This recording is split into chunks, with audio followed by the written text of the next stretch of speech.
আল্লাহ, এটা কি? তলোয়ারের নিচে তলোয়ার? আর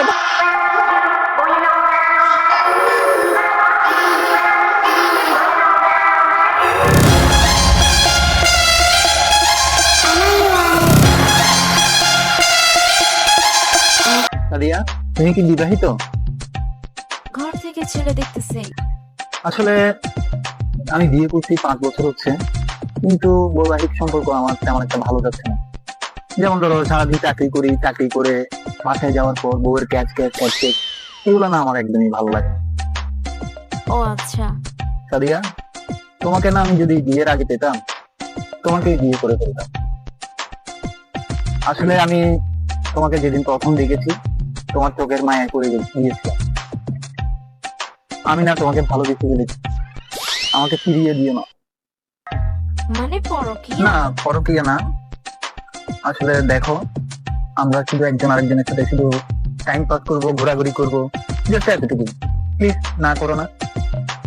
স্যার কাল জানাই। ঠিক আছে, আমি তোমার অপেক্ষায় থাকবো, প্লিজ না করুন।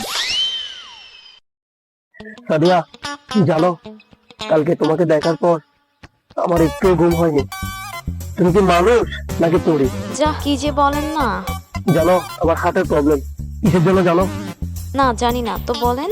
আমি আমার ভার্সিটি একটা মেয়েকে অনেক ভালোবাসতাম, কিন্তু তার বিয়ে হয়ে গেছে। সেই কারণে আমি হার্ট অ্যাটাক করছি। So sad. ডাক্তার বলেছে আমাকে কোল থাকতে, যে কোনো ঝটকায় আমার মৃত্যুর কারণ হতে পারে। সাদিয়া, আমি তোমাকে একটু ভালোবাসি। প্রথম দেখাতেই আমি ভালোবেসে ফেলেছি তোমাকে। সাদিয়া, প্লিজ তুমি আমাকে ফিরিয়ে দিও না। তুমি আমাকে ফিরিয়ে দিলে আমি মরে যাবো। যদি আমি মরে যাই, তোর মৃত্যুর কারণ হবে তুমি। সত্যি, আমি তোমাকে অনেক ভালোবাসি। শালার ফুট আমারে দেখলে এমনি মরে যাবে। কি হলো, তুমি চুপ করে আছো কেন? বলো আমাকে। আমিও আপনাকে ভালোবাসি। সত্যি? সত্যি সত্যি সত্যি। স্যার আমি রাজি আপনার প্রস্তাবে, তবে আপনি আপনার বউর সাথে খারাপ আচরণ করতে পারবেন না কিংবা অশান্তি করতে পারবেন না।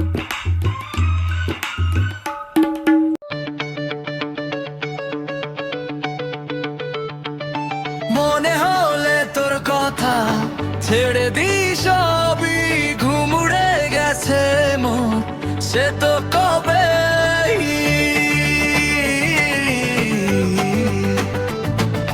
মনে হলে তোর কথা ছেড়ে দি সবই, ঘুমুড়ে গেছে মন সে তো কবে।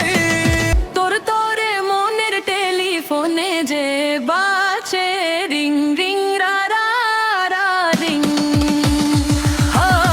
মনের টেলিফোনে যে বাজে রিং রিং রা রা রা রিং। ও মনের টেলিফোনে যে বাজে রিং রিং রা রা রা রিং। হবে কি তুমি প্রিয়া মোর মাই এঞ্জেল সাদিয়া, হো যায় চলে যা জীবন মাই এঞ্জেল সাদিয়া।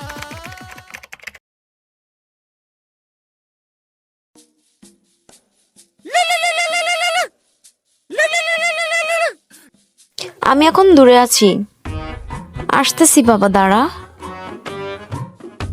শোনো না, আমি আসতেছি, তুমি 5 মিনিট অপেক্ষা করো। কতক্ষণ লাগবে সাদিয়া?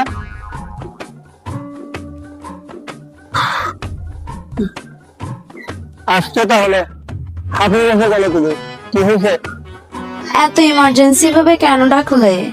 কিছু কথা ছিল জরুরি। সাদিয়া, তোমার কথা আমি বাসায় বলছি, ওরা রাজি হয়েছে। আগামী মাসে আমাদের বিয়ের কাজ সম্পন্ন হয়ে যাবে। কি? হ্যাঁ, যেটা সত্য। এই তো আসতেছি, একটু অপেক্ষা করো, আমি আসতেছি বাপ্পি। গেছিলা কই? না মানে ফ্রেন্ড আসছিল, কথা বলছিলাম। যেটা ইম্পর্টেন্ট কথা সেটা আজকে তোমার সাথে বলবো। দেখো সাদিয়া, আল্লাহ দেয়া আমার কাছে সবকিছুই আছে। সম্পদ, ধন, মান সম্মান সবকিছুই আছে, শুধু আমার একটা ভালোবাসার মানুষ নেই। দেখো, বাসায় গেলে বউয়ের ক্যাচ ক্যাচ, তোমাকে তো আগেও বলেছিলাম আমি শান্তিতে নেই। দেখো সাদিয়া, তবু আমি আমার বউকে ছেড়ে দিচ্ছি না। আমি আমার বউকেও রাখবো, তোমাকেও রাখবো। মোটামুটি আল্লাহর রহমতে আমার 2টা বউ চালানোর মতো ক্ষমতা আছে। তুমি কি বলো সাবিয়া? এই না না, আসতেছি আমি, একটু দাঁড়ান, আসতেছি। আচ্ছা যাও, তাড়াতাড়ি আসিও। 2 hours later. অনেকক্ষণ তো হলো, সাবিয়া তো আসছে না। যাক, একটু সাবিয়াকে খুঁজে দেখি কই গেছে। সাবিয়া, এটা কে? এটা আমার ফ্রেন্ড। আপনি কে? আমি সাদিয়ার বিয়ে। আপনি কে? আমি তো সাদিয়ার বিয়ে। কি বলেন সাদিয়া, এগুলো কি বলছে? না মানে এখানে আমরা সবাই ফ্রেন্ডস। মানে মানে বুঝতেছি না। মানে কে ভাই? আমি ওর সাথে কি ভাই? আমি আপনার বিয়ে বলতেছি, আমার ওর সাথে আমি কিছু বুঝতেছি না সাদিয়া। উনি কে? ওনাকে তো আমি চিনতে না মানে পারছি না। এখানে আমরা সবাই ফ্রেন্ডস। এই কথা কম বল, বুঝছো? আপনি তুই করে কেন কথা বলছেন? তুই করে না বলে তুই করে বলটা কেন বলবেন ভাই? আপনার তোমার চুলের এই অবস্থা কি? Hair fall. আমার বাসায় দেরি হয়ে যাচ্ছে, আমি গেলাম। দাঁড়াও দাঁড়াও দাঁড়াও, কথা আছে। দাঁড়াও তুমি। আরে দাঁড়ানোর বুদ্ধি কি নাই? আল্লাহ, এটা কি তলোয়ারের নিচে তলোয়ার? আর ভালো লাগলো না।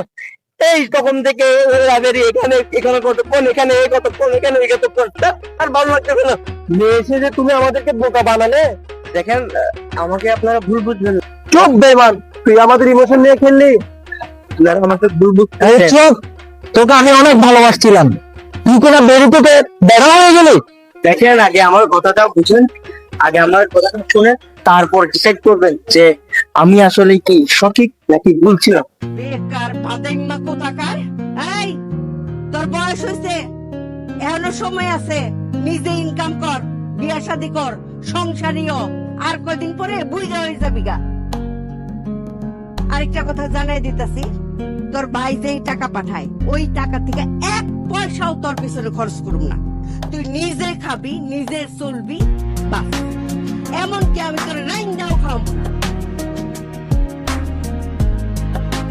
ভাই দুঃখিত, আমাদের ফ্যাক্টরিতে মেয়ে লাগবে, সে লাগবে না। হয়তো আপনি কারো রেফারেন্সে ঢুকতে পারেন। এতগুলো ইন্টারভিউ দেওয়ার পরও চাকরি হচ্ছে না, শুধুমাত্র ছেলে বলে। হে আল্লাহ, আমার কপালে কি চাকরি নেই? কিরে বন্ধু, দেখা সাক্ষাৎ নাই যে, চাকরি করস? না রে ভাই, এখনো গেছিলাম একটা জায়গায় চাকরির খোঁজে, কিন্তু সেখানেও হয়নি। তোর গার্মেন্টসে ট্রাই কর। সেখানেও গেছিলাম, সেখানেও বলতেছে মেয়ে নিবে, ছেলে হবে না। তো এখন কি করবি ভাবলি? কি আর করবো, পকেটে একটা টাকাও নাই, সে বিষ কিনে খাবো। ভাবতেছি না কিছু একটা করতে, নিজের জীবনটাও নিজে দিতে পারতেছি না, এই অবস্থায় গেছে আমার। বুঝতে পারছি বন্ধু। তো বন্ধু, তোর কাছে কোনো চাকরির খবর আছে? তুই মেয়ে হইলে তোকে হেল্প করতে পারতাম।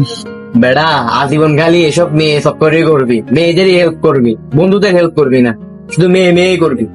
আরে ভুল বুঝিস না বন্ধু, আমার কাছে চাকরির সন্ধান যেটা আছে ওটা হচ্ছে যে তোর মেডিকেল রিসেপশনের জব, যেখানে শুধু মেয়ে লাগবে, আর তুই তো ছেলে, তাই বললাম আর কি। মেয়ের কোয়ালিফিকেশন কেমন লাগবে? কোয়ালিফিকেশন লাগবে না বন্ধু, শুধু মেয়ে হলেই হচ্ছে, আর তুই তো ছেলে। সরি বন্ধু, কোনো হেল্প করতে পারলাম না। বন্ধু, তুই তো আমাকে হেল্প না করো অনেক কিছু হেল্প করে দিছস। কি বলস বন্ধু, তুই আমাকে বলো হোয়াটসঅ্যাপের মধ্যে তুই জব এটার সম্পূর্ণ ডিটেলস পাঠাও। কি করলাম? এই জন্য ভাই আমি বসে থাকছি। গার্মেন্টসে গেছিলাম, গার্মেন্টসে নাকি ছেলে লাগবে না, মেয়ে লাগবে, আর ছেলে মেয়ে নাকি রেফারেন্স লাগবে, আর রেফারেন্সের জন্য ঘুষ লাগবে। তো ভাই আমি কেমন কি করবো? আর যতক্ষণ না এই সিস্টেমটা অফ হচ্ছে যে মেয়ে লাগবে, ছেলে লাগবে না, ছেলে লাগবে ঘুষ লাগবে, যতক্ষণ না এই সিস্টেমটা একেবারে সমস্যার সমাধান হচ্ছে, ততক্ষণ পর্যন্ত আমার মতো হাজারো এঞ্জেল থাকলে জন্ম নিবে। তো তখন এদের যদি জমাতে হয় তাহলে অবশ্যই এই সিস্টেমটা আপনাদের অফ করতে হবে। চাকরির ক্ষেত্রে গেলে সমতা আপনারা দেখেন না, প্রত্যেকটা ক্ষেত্রে সমতা দেখেন, কিন্তু চাকরির ক্ষেত্রে মেয়ে লাগবে, কেউ লাগবে, সেও লাগবে, অমুক লাগবে, অনেক লাগবে, এখানে তো জন্য টাকা লাগবে। ভাই কেন আপনারাও তো কত সুন্দর এই গভর্নমেন্ট দিতেন, আপনাদের এটার জন্য আজকে এই আমি একজন সাদিয়া জন্ম নিতে হই। আর যতক্ষণ সিস্টেমটা চেঞ্জ হবে না, ততক্ষণ আমার মতো হাজার এঞ্জেল সাদিয়া জন্ম নেবে, অনেকে হয়তো তার পুরুষত্ব বিসর্জন দিয়ে দিবে। আসলে আমাদের এই বিষয় নিয়ে কিছু একটা করা উচিত। বাহ সুধীর ভাই, বাহ। নিজেরাই কাগজপত্র ছাড়া মেয়ে নিয়োগ দিবা, আবার তোমরা এগুলা এই সিস্টেমের জন্য কিছু করবা। সাবাস। আসলে সরি রুমেল, আমরা আমাদের ভুলগুলো বুঝতে পেরেছি। আসলে আমাদের এমনটা করা উচিত হয়নি। আর ভাই আপনাকে একটা কথা বলি, আপনি হচ্ছেন বিবাহিত মানুষ, আপনার বাচ্চা কাচ্চা আছে, আপনি কি না বলতেছেন বউ ক্যাচক্যাচানি এগুলোর জন্য নাকি আপনি কোনো একটা বিয়ে করবেন? আপনি সে এই যে আমি যে আপনাদের এখানের মধ্যে 6 মাসের মধ্যে চাকরি করতে দিলাম, আপনি কি একবারও কি আপনার বুকে কল দিতেন? আপনি তো দেখছেন আপনি কি কাজ করেন। দিনের 10টা মিনিটে যদি আপনি আপনার বুকে কল দিতেন না, তাহলে ক্যাচক্যাচানি গুলো থাকতো না। আপনি তো না, আপনার থেকে তো ওই টাঙ্কি ভাবতেই হবে, নতুন মেয়ে আসতে নতুন মেয়ের বেনিফিট পেতে হবে। আপনাদের কারণে কোনো মেয়ে দিকে না। আর ভাই আপনার কথা কি বলবো ভাই, আপনি তো ভাই ভাই আমার হার্টে এসে এগুলো বলে তো মানে আরে দিতেন একটা সকাল একটা পাট লাগে। আপনার ওই আগের গার্লফ্রেন্ড আপনার এই জন্য ছেড়ে জানে যে এই আপনার দেখতে সুন্দর না, এরকম কোনো কিছুই না। আপনার এই নেচারটাই খারাপ, আপনি ব্ল্যাকমেল করতেছেন, আপনি আমার ব্ল্যাকমেল করতেছেন যে আপনার হার্টে এসে যখন আপনি আমার বিয়ে করার জন্য বলছেন। আমি যদি ছেলে না হইতাম তাহলে তো দেখতাম থেকে আমার থেকে বিয়ে করতে হতো আপনার। আর চাকরি বাঁচানোর জন্য তো এর সাথে আমার সাথে পরে গিয়ে করতে হইতো। আসলে তুমি আমাদের দুটো চোখ খুলে দিয়েছো। তুমি এই জিনিসটা না করলে হয়তো আমরা কখনো শুধরাতে পারতাম না নিজেকে। আমরা এই ধরনের কাজ করে দিতাম। দেখেন ভাই আপনাকে একটা কথা বলি, আপনার ওয়াইফ আপনাকে শুধু একজন জীবনসঙ্গী হিসেবে না, সাপোর্টার হিসেবে আছে। চাই আপনি তাকে সময় দেন, তার পাশে থাকুন, তার কেয়ার করুন, তার কথা শুনুন, তার সাথে কথা বলুন। যদি এই কিছু টিপসগুলো আপনি করতে পারেন না, তাহলে দেখবেন আপনার ওই বাইরের মোমবাতি খাপাইতে হবে না, ঘরের মধ্যে চাকরি। আর ভাই আপনাকে বলছি, ব্ল্যাকমেল করে কখনো কোনো মেয়ের ভালোবাসা পাওয়া যায় না। ভালোবাসা পেতে হয় মন দিয়ে, আর মনের মধ্যে যে ভালোবাসাটা আছে সেটা প্রকাশ করো, ব্ল্যাকমেল না। ব্ল্যাকমেল করলে তাহলে সেটাকে ভালোবাসা বলা হয়, সেটাকে বলা হয় জোর করা, আর জোর করা একটা আইনত অপরাধ। আসলে আমরা আমাদের ভুলটা বুঝতে পেরেছি। হ্যাঁ, আমিও আমার ভুল বুঝতে পেরেছি। পরিশেষে একটাই কথা বলবো, সাদিয়া কারণ আছে, সাদিয়া যেখানে থাকার সেখানেই আছে। সাদিয়া কিন্তু আমাদের কারণ নসিবে নেই। সুতরাং সবাই সাদিয়া থেকে সতর্ক থাকবে। সাদিয়ার প্রেমের পড়া থেকে সতর্ক থাকবে। সাদিয়া, আমি তোমাকে ছেড়ে দিচ্ছি। ওকে ছেড়ে দিচ্ছি।